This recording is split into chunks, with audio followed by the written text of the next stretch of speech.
2004 में राहुल गांधी जी ने पॉलिटिक्स में प्रवेश किया। अब 10 साल बाद वो कांग्रेस के वाइस प्रेसिडेंट हैं और उन्होंने कांग्रेस के कैंपेन का कारभार संभाला है ऐसे वक्त जो चुनौतियों से भरा है। आइए हम उससे पूछते हैं।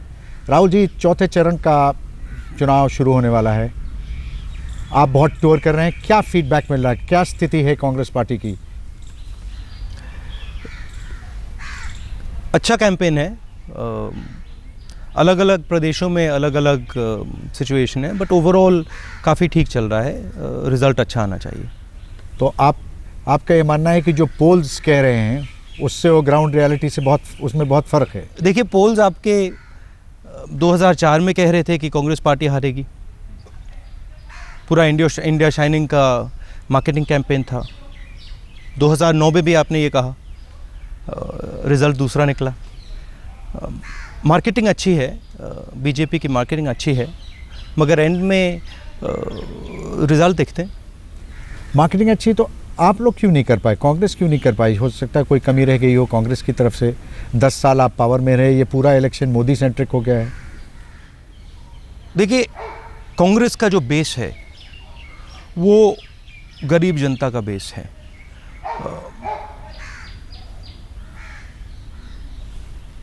वो बेस, उनका जो बेस है एक प्रकार से कॉर्पोरेट्स का बेस है, तो उनकी मार्केटिंग एबिलिटीज़ हमारे से बेहतर हैं।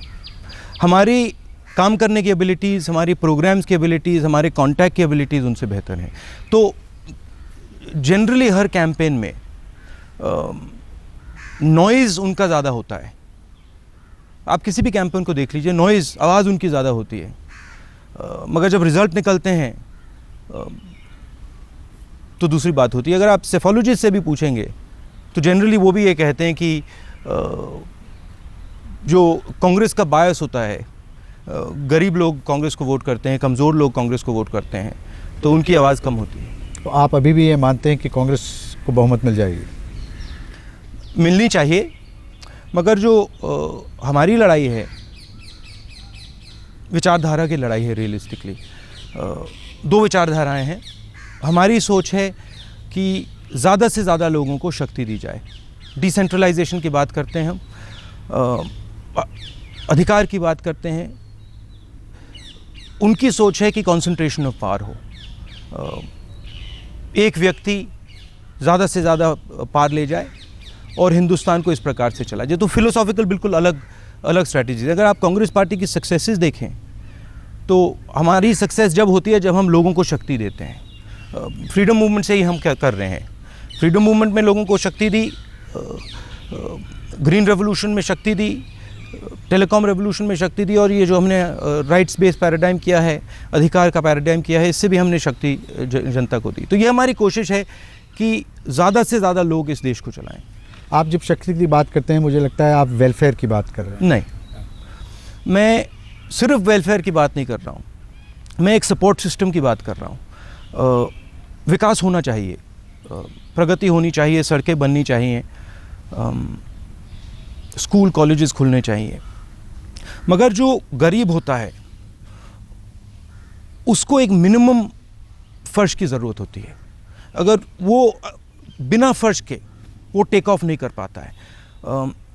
गरीब व्यक्ति सड़क को नहीं खा सकता है।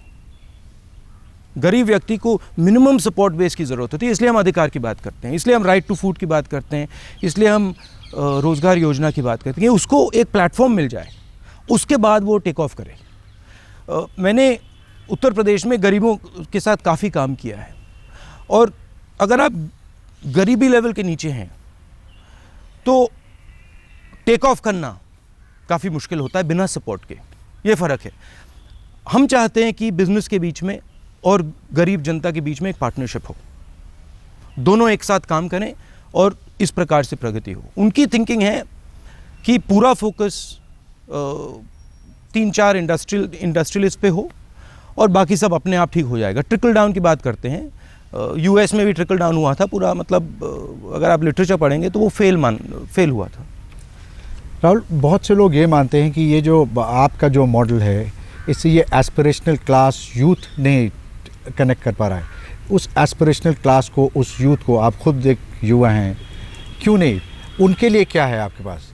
उनका ये मानना है कि ये जो एम्पावरमेंट की आप बात कर रहे हैं, उसके अलावा उनको नौकरियां चाहिए, उनको सड़क चाहिए, उनको इंफ्रास्ट्रक्चर चाहिए, उनको नहीं। देखिए, हमारा टू प्रॉन्ग्ड सोच है और उस पर हमने काम भी बहुत किया है। अगर आप एक्चुअली आंकड़े देखें, सड़क के देखिए, बिजली के देखिए, पानी के देखिए, सब में हमने एनडीए से ज़्यादा काम किया। सब में सड़कों की वो बात करते हैं, 3 गुना ज़्यादा सड़कें हमने बनाई। रियलिटी आप चेक कर लीजिए पूरे हिंदुस्तान में। हम मैन्युफैक्चरिंग कॉरिडोर की बात कर रहे हैं, दिल्ली से लेकर मुंबई, मुंबई से लेकर चेन्नई, चेन्नई से लेकर बेंगलोर, दिल्ली से लेकर कलकत्ता, एक मैन्युफैक्चरिंग बैकबोन बना रहे हैं। सड़क, बिजली, पानी, पूरा infrastructure, dedicated freight corridor. Japan के साथ कोलैबोरेशन, हम एक रीढ़ की हड्डी बनाने मैन्युफैक्चरिंग के लिए। करोड़ों रोजगार मिलेंगे लोगों को इस रीढ़ की हड्डी से। जो मैं अपनी स्पीचेस में कहता हूँ, आजकल मेड इन चाइना होता है, हम चाहते हैं कि मेड इन इंडिया हो। वो इंफ्रास्ट्रक्चर से होगा और वो भी हम कर रहे हैं। मगर हमारा कहना है कि आप इंफ्रास्ट्रक्चर बनाओ, मगर अगर आपने अपना ह्यूमन रिसोर्स तैयार नहीं किया, ह्यूमन रिसोर्स हिंदुस्तान का कहाँ है? गांव में है, गरीबों के बीच में है। अगर आपने उसको ही नहीं प्रिपेयर किया, अगर आपने उसको ही नहीं खड़ा किया, तो बाद में क्या होगा? राहुल जी, लेकिन आपको लगता नहीं कि ये जो पूरा डिस्कोर्स है, जो डायलॉग है इस इलेक्शन का, वो मोदी सेंट्रिक हो गया है? वो गुजरात मॉडल की बात कर रहे हैं, आप लोग कुछ और बात कर रहे हैं। आपने इतनी जो उपलब्धियां गिनाई, क्या वजह है कि इसकी ये मैसेज कांग्रेस पार्टी जनता तक नहीं ले जा रहा? रियलिटी है कि हम 10 साल से सरकार में हैं, इसको आप बदल नहीं सकते हैं और ये इन इटसेल्फ बड़ा अचीवमेंट है। शायद सबसे लंबी सरकार नेहरू जी की सरकार थी और मनमोहन सिंह जी की सरकार दूसरे नंबर पे है। तो ये काफ़ी लंबी सरकार है। थोड़ी सी एंटी इनकम्बेंसी होगी, इस बात को मान के चलना है। मगर पिछले 10 सालों में मैंने जो ह्यूमन रिसोर्स की बात की, 15 करोड़ लोगों को हमने गरीबी रेखा से निकाला है। ये लोग हिंदुस्तान के ह्यूमन रिसोर्सेज हैं। मुझे लगता है कि अधिकार की बात की है, सड़कें बनाई हैं, एयरपोर्ट्स बनाए हैं, तो काफ़ी लोगों को हमने ज़िंदगियाँ इम्प्रूव की हैं। तो मुझे लगता है फ़ायदा मिलेगा। लेकिन मोदी भी तो यही कहते हैं, उन्होंने कहते हैं हमारा गुजरात मॉडल देखिए, हमने 24 घंटा बिजली, हमने कनेक्टिविटी, सड़कें, वर्ल्ड क्लास सड़कें, इन्वेस्टमेंट, इतना कुछ लाएं। और क्या वजह है कि उनके और जो मैसेज है वो तो है ही है एक हार्ड मैसेज, लेकिन कुछ बहुत से लोग ये गुजरात मॉडल को भी मान रहे हैं। देखिए, गुजरात जब खड़ा हुआ था, वो छोटे बिजनेसेस पे खड़ा हुआ था। अमूल का आप दूध पीते हैं, कोऑपरेटिव मूवमेंट पे खड़ा हुआ था और उसकी वो स्ट्रेंथ है। आप गुजरात मॉडल की गुजरात को देखें, एक व्यक्ति के बिजनेस का टर्नओवर 3,000 करोड़ से 40,000 करोड़ पहुंच गया। आप अडानी की बात कर रहे हैं? नाम नहीं लेना चाहता हूं। वडोदरा जितनी ज़मीन उनको दी गई। आप जानते हैं कितने करोड़ रुपए के लिए? 300 करोड़ रुपए के लिए। 300 करोड़ रुपए के लिए वडोदरा जितनी बड़ी ज़मीन उनको दी गई। मुंबई की कोस्ट लाइन है, उतनी लंबी कोस्ट लाइन उनको दी गई। अब आप जाइए, टेक्सटाइल इंडस्ट्री खत्म हो गई है। जो हीरों को काटते हैं, उनसे मैंने बात की है, वो मर रहे हैं, कुपोषण है, बच्चे भूखे हैं, किसान रो रहा है, सबसे ज़्यादा लेबर डिस्प्यूट्स हैं। मगर मार्केटिंग है, टीवी पे आ जाते हैं, बात हो जाती है। तो रियलिटी गुजरात मॉडल की ये है कि इंडस्ट्रियलिस्ट, 2-3 इंडस्ट्रियलिस्ट को फेवर करिए। गुजरात में तो बहुत सिंपल है, आप मुझे दूसरे इंडस्ट्रियलिस्ट का नाम बता दीजिए। राहुल जी, आप भी जानते होंगे ये बात कि आपकी सरकार के खिलाफ भी यही चार्जेस लगते हैं, क्रोनी कैपिटलिज्म के, करप्शन के। लोग ये कहते हैं कि बड़ी ये भ्रष्ट सरकार थी। तो इस चार्ज को आप कैसे आंसर करेंगे? देखिए, भ्रष्टाचार हिंदुस्तान में रियलिटी है, ठीक है। इसको अगर कॉम्बैट करना है तो बातचीत बंद करनी है और एक्शन लेना है। एक्शन कैसे होगा? इंस्टीट्यूशनल फ्रेमवर्क से होगा, बातों से नहीं होगा। आप बीजेपी का मैनिफेस्टो पढ़िए, उसमें लिखा है हम भ्रष्टाचार के खिलाफ लड़ेंगे। मुझे एक लाइन दिखा दीजिए उसमें करेंगे क्या वो। सबसे बड़ा काम जिस पे मैंने भी काम किया था, राइट टू इंफॉर्मेशन बिल था। पहले, आप जर्नलिस्ट हैं, आप आज कोई भी सवाल पूछ सकते हैं।